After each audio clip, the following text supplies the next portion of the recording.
Assalamualaikum warahmatullahi wabarakatuh. Selamat pagi dan salam sejahtera. Hari ini kita akan belajar tema 7, subtema 3, pembelajaran 1. Tentang apa? Tentang perkembangan teknologi komunikasi. Nah, di subtema 1 kita akan belajar tentang teknologi pangan. Nah, subtema 2 tentang teknologi sandang. Nah, sekarang kita belajar tentang teknologi komunikasi. Manusia adalah makhluk sosial, artinya setiap orang memerlukan orang lain. Satu orang berhubungan dengan orang lain. Manusia melakukan komunikasi saat bersama-sama. Saat berkomunikasi, kita dapat menyampaikan apa yang diinginkan. Saat berkomunikasi, kita dapat menyampaikan apa yang kita pikirkan. Dahulu, ruang komunikasi manusia amat terbatas. Bersyukurlah teknologi komunikasi makin berkembang. Kini kita dapat berkomunikasi dengan siapa saja dan di mana saja. Mari kita pelajari perkembangan teknologi komunikasi agar hidup makin berarti. Pembelajaran 1. Nah, ini ada Pak. Apa ini namanya? Pak Pos sedang mengirimkan surat kepada Siti. Ya, sepertinya ini Siti, Lani, dan Dayu. Ayo membaca. Sore hari, Dayu dan Lani berkumpul di rumah Siti. Saat bermain di teras rumah, Pak Pos datang dan mengantarkan majalah dan surat untuk Siti. Seminggu yang lalu, Siti memesan majalah anak di sebuah toko dengan bantuan ibu. Ibu memesan menggunakan pesan singkat pada ponselnya. Saat ini kita bisa membeli barang tanpa perlu berkunjung ke toko yang menjualnya. Siti mengajak Dayu dan Lani untuk membaca majalah tersebut bersama-sama. Salah satu wacananya tentang sejarah komunikasi. Siti, Dayu, dan Lani tertarik membaca sejarah komunikasi. Bacalah teks berikut. Sejarah komunikasi. Komunikasi adalah cara penyampaian gagasan antar manusia. Pada awalnya, komunikasi dilakukan secara tatap muka dan pesan disampaikan secara lisan. Namun, kebutuhan untuk menyampaikan informasi secara tidak langsung juga sangat diperlukan sehingga ilmu tentang komunikasi semakin berkembang. Ada bermacam-macam cara penyampaian pesan dari jauh. Suku Indian menggunakan asap sebagai tanda pesan. Di Indonesia, dikenal adanya kentungan. Kentungan digunakan untuk penyampaian tanda bahaya bagi warga. Selain kentungan, gong dapat menjadi pilihan sebagai penyampaian pesan. Salah satu penyampaian pesan secara tertulis adalah melalui surat. Sebelum adanya kertas, surat ditulis di atas daun lontar. Pada saat mesin cetak telah diciptakan, alat komunikasi berkembang melalui surat kabar atau koran. Setelah surat kabar, media komunikasi seperti radio dan televisi mulai berkembang. Saat ini ada jaringan internet, manusia dapat bertukar informasi melalui surat elektronik. Manusia dapat juga bertukar informasi melalui berbagai jejaring sosial. Jejaring sosial dapat menghubungkan ke belahan dunia manapun. Apakah kamu masih ingat tentang kalimat pokok dari setiap paragraf? Tuliskan kalimat utama setiap paragraf di bawah ini. Ingat, di kalimat utama untuk kelas bawah atau kelas rendah itu biasanya di awal kalimat. Maksudnya di awal paragraf maksud Ibu ya.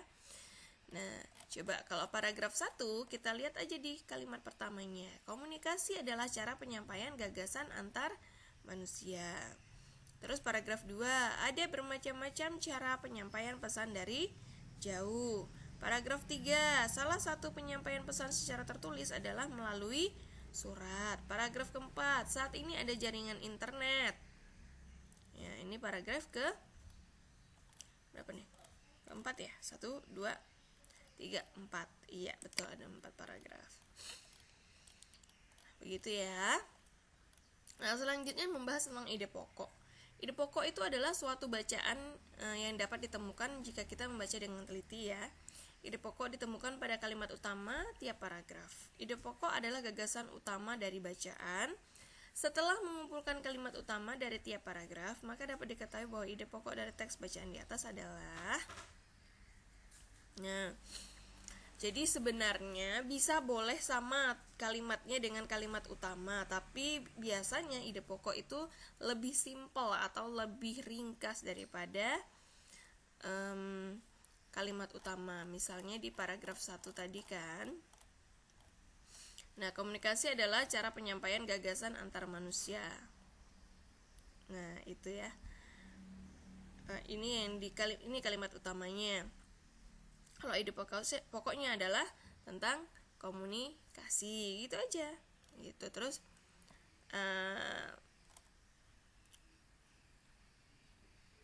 bisa juga misal diganti dengan kata lain, komunikasi sebagai sarana penyampaian gagasan antar manusia, gitu.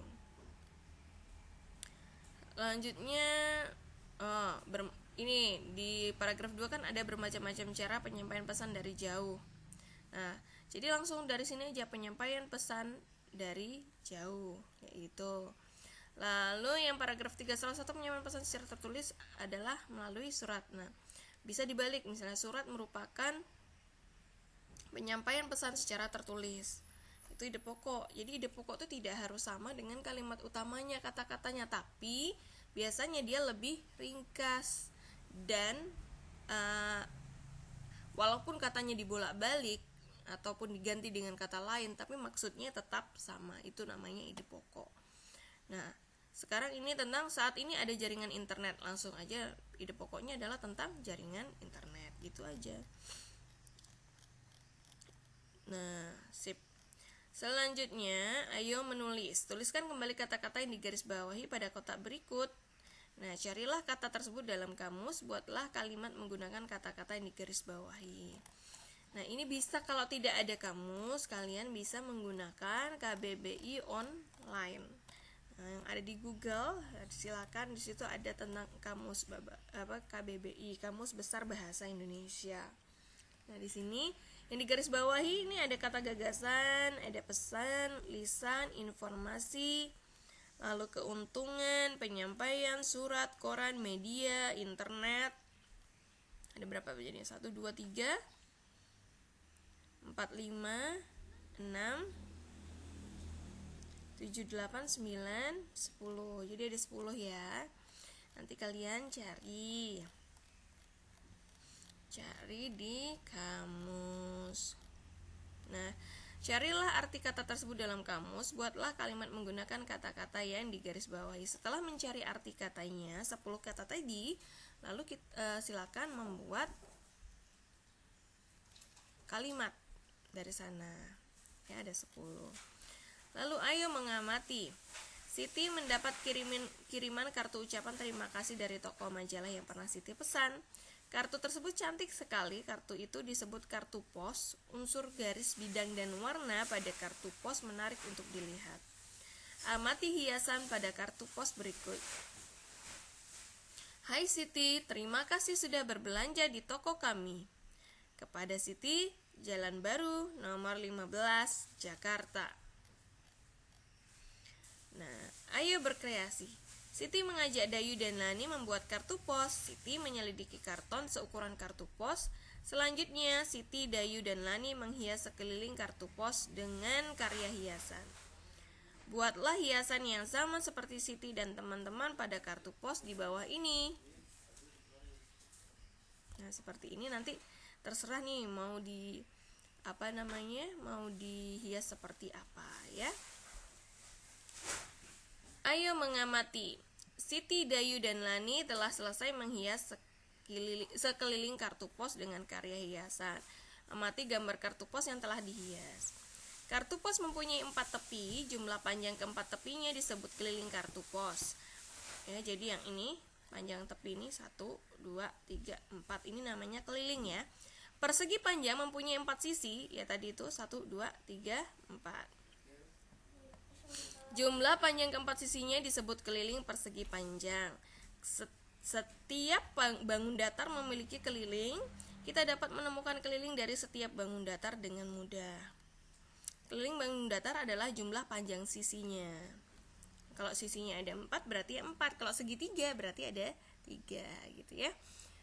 Ayo berlatih. Amati berbagai bangun datar yang ada di kelasmu. Temukan kelilingnya bersama temanmu. Amati gambar-gambar di bawah ini. Tebalkan sisi-sisi yang membentuk keliling dari bangun tersebut.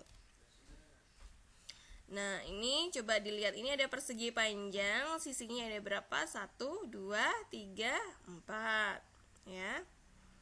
Nah, kalau yang ini bangunnya dia ini campuran ya. Coba kita lihat 1, 2, 3, 4, 5, 6. Ada 6 ya.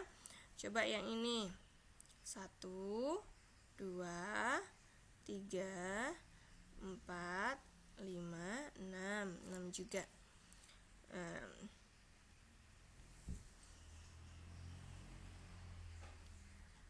Oke, ini diagonalnya ya. Ini diagonalnya. Oke, 1, 2, 3, 4. Ini namanya bangun trapesium sama kaki.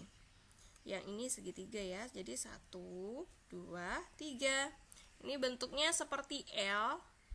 1, 2, 3, 4, 5, 6. Ada 6. Lalu yang ini segi 5. 1, 2, 3, 4, 5. Ini campuran persegi panjang dengan segitiga ya. Coba. Tapi kita hitung luarnya saja. 1, 2, 3, 4, 5.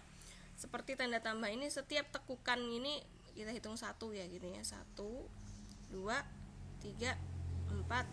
Mantap. 1, 2, 3, 4, 5, 6, 7, 8, 9, 10, 11, 12. Ada 12 sisinya ya. Yang di dalam ini diagonal. Dalam ini namanya diagonal garis penghubung. Nah, begitu ya. Nanti kalau menghitung kelilingnya ya. Sampai di sini dulu. Ya, Ibu akan kasih tugas setelah ini ya. Oke, wassalamualaikum warahmatullahi wabarakatuh. Selamat pagi dan salam sejahtera. Bye-bye.